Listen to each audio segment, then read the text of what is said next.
बिहार गठबंधन करो, नहीं तो मुकाबले के लिए तैयार हो जाओ। बिहार में 2015 के विधानसभा चुनाव में ओवैसी की एआईएमआईएम 6 सीट पर चुनाव लड़ी। अखिलेश यादव की सपा 146 सीट पर चुनाव लड़ी। मायावती की बीएसपी 239 सीटों पर चुनाव लड़ी। लेकिन तेजस्वी यादव की नज़र में असदुद्दीन ओवैसी बीजेपी का एजेंट है, मायावती और अखिलेश नहीं। मुसलमानों ने किसी भी पार्टी को हराने का ठेका नहीं ले रखा है, और जिन मुसलमानों ने ले लिया है वो अपने गले में उस ठेके का पट्टा बांध कर घूमे, किसी को कोई एतराज़ नहीं। ओवैसी की पार्टी को बिहार में पूरी तौर से चुनाव लड़ना चाहिए। अब दूसरों की उंगली पकड़ के चलने का वक्त खत्म हो चुका है। खुद अपने को मजबूत करो और इस बारे में बिल्कुल नहीं सोचना कि कौन हार रहा है कौन जीत रहा है, किसके हारने से किसको फ़ायदा होगा और किसके जीतने से किसको फ़ायदा होगा। 70 साल से हम हारते चले आ रहे हैं, उसके बावजूद भी हमें क्या मिला वो हम अच्छी तरह जानते हैं। इसलिए यह बात तो बिल्कुल झूठी है कि किसी को हराने से मुसलमानों के मसले हल होते हैं। अगर हो रहे होते तो 70 साल के बाद मुसलमानों का नाम सच्चर कमेटी की रिपोर्ट में दलितों से भी पिछड़ा नहीं होता। बिहार में चुनाव होने वाले हैं, बिहार में इंतखाबात होने वाले हैं, और इंशाअल्लाह ताला मजलिस इत्तेहादुल मुस्लिमीन पूरे मुनज़्ज़म तरीक़े से मुस्तैदी के साथ, मजबूती के साथ मजलिस इत्तेहादुल मुस्लिमीन बिहार में इलेक्शन लड़ने जा रही है इंशाअल्लाह ताला।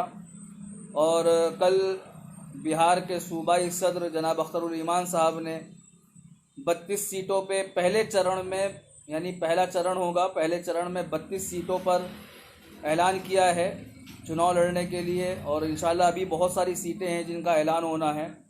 कोशिश ये है कि बिहार की सभी सीटों पर चुनाव लड़ा जाए। दूसरी अहम बात यह है कि मजलिस इत्तेहादुल मुस्लिमीन के जो ज़िम्मेदार हैं बिहार के, वो तमाम लोग कुछ लोगों से जुड़े हुए हैं, गठबंधन की तैयारी भी है, गठबंधन करना भी चाहते हैं।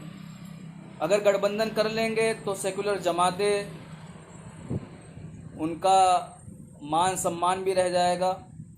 और अगर ये लोग मजलिस इत्तेहादुल मुस्लिमीन से गठबंधन नहीं करेंगे तो यकीनन इनका सुपड़ा साफ होना तय है। और चुनाव 15 साल बनाम 15 साल होना है। पिछले कई सालों से बिहार की आवाम को बेवकूफ़ बनाया गया। बिहार की आवाम जो मजबूर है, लाचार है, परेशान है, और उनका वोट लेने के बाद, इक़्तिदार की कुर्सी पर बैठने के बाद बिहार की आवाम को भूल जाते हैं। लेकिन ये बेहतरीन मौका अल्लाह ताला दे रहा है कि बिहार की आवाम एक सही फ़ैसला करे, एक मुनज़्ज़म फ़ैसला करे।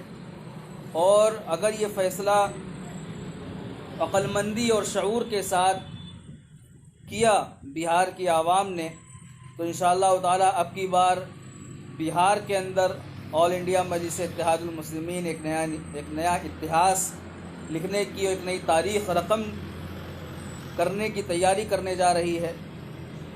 और जागरूकता आ रही है, लोगों के दरमियान में बहुत जागरूकता आई है कि लोग जागरूक हो रहे हैं। ओवैसी साहब की मोहब्बत दिलों के अंदर आ रही है। मैं जहाँ पर भी बैठता हूँ, बहुत सारी मजलिसों में, महफ़िलों में बैठता हूँ, तो वहाँ पर यही लोग कह रहे हैं कि अब की बार हम ओवैसी साहब को वोट करेंगे। ओवैसी साहब हारें या जीतें, हमें इससे कुछ नहीं लेना है। हमारा चाहे वोट बेकार हो, लेकिन हम अब की बार अपनी जमात को वोट करेंगे, अपनी क़यादत को वोट करेंगे। और ज़रूरी भी है, क्योंकि मुसलमान 70 सालों से दबता आ रहा है, कुचला जा रहा है, उसका कोई पुरसाने हाल नहीं है। इलेक्शन का जब टाइम आता है, इलेक्शन का दौर आता है, तो तमाम राजनीतिक दल के नेता, तमाम सियासी लीडरान मोहल्लों में, घरों पर आकर और चौपालों पर बैठकर और बड़ी बड़ी जनसभाओं से मुसलमानों का मसीहा बताते हैं। कभी अखिलेश यादव कहते हैं कि मैं मुसलमानों का लीडर हूँ। अखिलेश यादव के बाप कहते थे मैं मुसलमानों का लीडर हूँ। मायावती कहती थी मैं मुसलमानों की लीडर हूँ। सोनिया गांधी कहती थी मैं मुसलमानों की लीडर हूँ। हर कोई मुसलमानों का लीडर बनना चाहता है, मुसलमानों के वोटों के ठेकेदार बनते हैं। लेकिन जो मुसलमानों के माशी हालात, सियासी हालात, तिजारत के हालात, इल्मी हालात, शिक्षा के हालात, एजुकेटेड है नहीं लोग, तो ये जो हालात आ रहे हैं इस पर कोई बोलने के लिए तैयार नहीं होता है। जब मुसलमानों के साथ मॉब लिंचिंग होती है, मुसलमानों को मारा जाता है, मुसलमानों की शरीयत पे हमले होते हैं, ट्रिपल तलाक का मसला होता है, 370 का मसला होता है, मसाजिद और मसाजिद, मकातिब, मदारिस, खानकाहों का मसला होता है, तो इन मसलों पर कोई मुसलमान के लिए आवाज़ बुलंद करने वाला नहीं होता। ट्रिपल तलाक का मसला हुआ, कोई मुसलमानों के लिए बोलने के लिए तैयार नहीं हुआ। खाली बैरिस्टर असदुद्दीन ओवैसी साहब पार्लियामेंट के अंदर बोलते रहे, आवाज़ उठाते रहे, चीखते रहे, लेकिन कोई ट्रिपल तलाक पर बोलने के लिए तैयार नहीं। 370 का जो मसला आया उस पर ओवैसी साहब ने बेबाकी के साथ आवाज़ को बुलंद किया। NRC का CAA का नागरिकता कानून के बिल का मसला आया, ओवैसी साहब ने पूरी शिद्दत के साथ आवाज़ को बुलंद किया।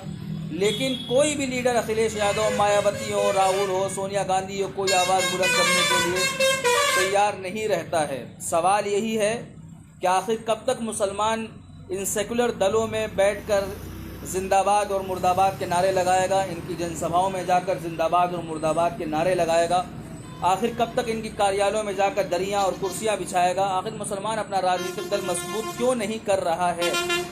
याद रखिए, जब तक मुसलमानों का कोई कायद, मुसलमानों का कोई लीडर और मुसलमानों की कोई जमात खड़ी नहीं होगी, मजबूत नहीं होगी, मुसलमानों के मसाइल हल होने वाले नहीं हैं।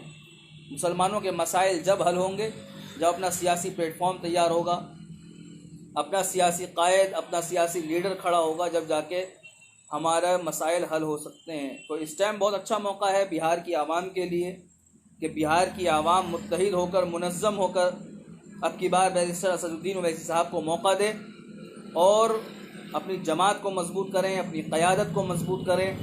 वक्त के हालात को समझिए, वक्त के हालात को समझने की कोशिश करिए। और मैं अपने तमाम दोस्तों का शुक्रिया अदा करता हूं। आप तमाम लोग हमारी वीडियो को ज़्यादा से ज़्यादा लाइक करें, शेयर करें और हमारी पोस्टों को लाइक और शेयर करें, हमारे पेज को ज़्यादा से ज़्यादा लाइक और शेयर करें। इंशाअल्लाह फिर कल मुलाकात होगी किसी और मौजू के साथ, किसी और टॉपिक के साथ। अपने भाई को इजाज़त दीजिए। अस्सलाम वालेकुम। अस्सलाम वालेकुम नाज़रीन, मैं आपका भाई हकीम हाफिज़ अब्दुल सलाम ख़ान आप तमाम लोग की खिदमत में हाजिर हूँ। और सबसे पहले तमाम उम्मत मुस्लिमा को जुमे की पुरखुलूस मुबारकबाद पेश करता हूँ और उम्मीद करता हूँ कि आप तमाम लोग खैरियत से होंगे, आफ़ियत से होंगे। दूसरी और अहम बात यह है कि हुकूमत हिंद के ताल्लुक़ से हुकूमत हिंद ने नमाज के मुताल्लिक़ जो भी हुक्म जारी किया है, उम्मत मुस्लिमा से, ख़ास तौर से हिंद के मुसलमानों से मैं अपील करता हूँ कि आप तमाम लोग अपने घरों पर नमाज़ें अदा करें। मस्जिदों में 5 लोगों की अनुमति, इजाज़त दी गई है। आप तमाम लोग नमाज़ें अपने घरों पे अदा करें और मस्जिद में जाने का माहौल ना बनाएं। मस्जिद में सिर्फ 5 लोग नमाज अदा कर सकते हैं, इसके लिए गाइडलाइन जारी कर दी गई है। मस्जिदों में भीड़ ना करें जिससे आपको परेशानी ना हो। अपने घरों पर नमाज़ों का एहतमाम करें और दुआओं का एहतमाम करें। अगर हम तमाम लोग दुआओं का एहतमाम करेंगे तो इंशाअल्लाह जो हालात चल रहे हैं वो हालात के अंदर तब्दीली भी आएगी, क्योंकि हालात कोरोना की वजह से बहुत ज़्यादा ख़राब हो चुके हैं। इबादत गाहों को बंद कर दिया गया, लेकिन इबादत गाहें खुली हैं, लेकिन 5 लोगों की इजाज़त दी गई है हुकूमत हिंद के ताल्लुक़ से। तो इसलिए हम तमाम लोग इस आदेश का पालन करें, हम कोई भी खिलाफ वर्जी ना करें जिसकी वजह से आपको परेशानी हो, मस्जिद के इंतज़ामिया को परेशानी हो, मस्जिद के इमाम और मुअज्जिनों को परेशानी हो। इसलिए हम तमाम लोग जुमे की नमाज अपने घरों पर ही अदा करें और मस्जिद में जाने का माहौल हरगिज़ ना बनाएं। बहुत जगह से ये बात सामने आ रही है कि लोग भीड़ भी लगा लेते हैं मस्जिद में, जिसकी वजह से आपस में अफरा तफरी भी हो जाती है, बोलचाल भी हो जाती है। तो इस चीज़ का हम लोग तमाम लोग ख़ास ख्याल रखें, मस्जिदों में नमाज अदा ना करें, घर पर ही नमाज अदा करें। इंशाअल्लाह हालात सही होंगे। हालात के सही होने के बाद हम तमाम लोग मस्जिदों में नमाज अदा करेंगे। हम उसी तरह इबादत करेंगे जिस तरीके से हम तमाम लोग कोरोना से पहले अपनी मस्जिदों को आबाद रखते थे, इसी तरीके से हम जो है अपनी मस्जिदों को आबाद रखेंगे इंशाअल्लाह ताला। आप तमाम लोगों से मैं अपील कर रहा हूँ, हमारी इस वीडियो को आप तमाम लोग शेयर करें, लाइक करें और दुआओं का एहतमाम करें। अपने भाई को इजाज़त दीजिए, फिर किसी और टॉपिक पे मुलाकात होगी। अस्सलामु अलैकुम वरहमतुल्लाह।